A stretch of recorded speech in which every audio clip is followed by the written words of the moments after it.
ஓபிஎஸ்க்கு கூடிய பிரம்மாண்ட கூட்டத்தை பாருங்க என்ற தலைப்பில் இந்த காணொளியை காண்கிறோம். தமிழ்நாட்டில் 3 முறை முதலமைச்சராக இருந்தவர் ஓபிஎஸ் தற்பொழுது அரசியலில் அட்ரஸ் இல்லாமல் போய்விட்டார். அவருக்கு அரசியல் சாணக்கியம் இல்லாததுதான் காரணம். அதே நேரத்தில் தொண்டர்களை அரவணைத்து செல்வதற்கு பதிலாக அதிகார தோரணையோடு நடந்து கொண்டது, தன்னுடைய குடும்பத்துக்கு மட்டும் சொத்து சேர்த்தது இதுதான் காரணம். ஆனால் எடப்பாடி பழனிசாமி சாணக்கியத்துடன் நடந்து கொண்டார், தொண்டர்களை அரவணைத்து கொண்டார். தற்பொழுது ஓபிஎஸ் தொண்டர்கள் இல்லாத தலைவராக, கட்சி இல்லாத தலைவராக வலம் வருகிறார்.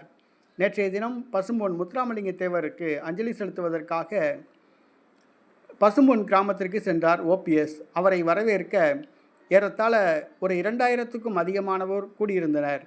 அவர்கள் ஓபிஎஸ் படத்தை ஏந்தி கையில் ஏந்தியபடி நின்றிருந்தனர். ஓபிஎஸ்க்கு இவ்வளவு கூட்டமா என்று ஆச்சரியப்பட்டனர். அவர்கள் தலைக்கு 500 ரூபாய் கொடுத்து வரவழைக்கப்பட்டிருந்தனர் என்பதுதான் பிறகு தெரிய வந்தது. ஓபிஎஸ்க்கு கூடிய பிரம்மாண்ட கூட்டத்தை பார்த்து மற்ற கட்சி தலைவர்கள் அனைவரும் ஆச்சரியப்பட்டனர்.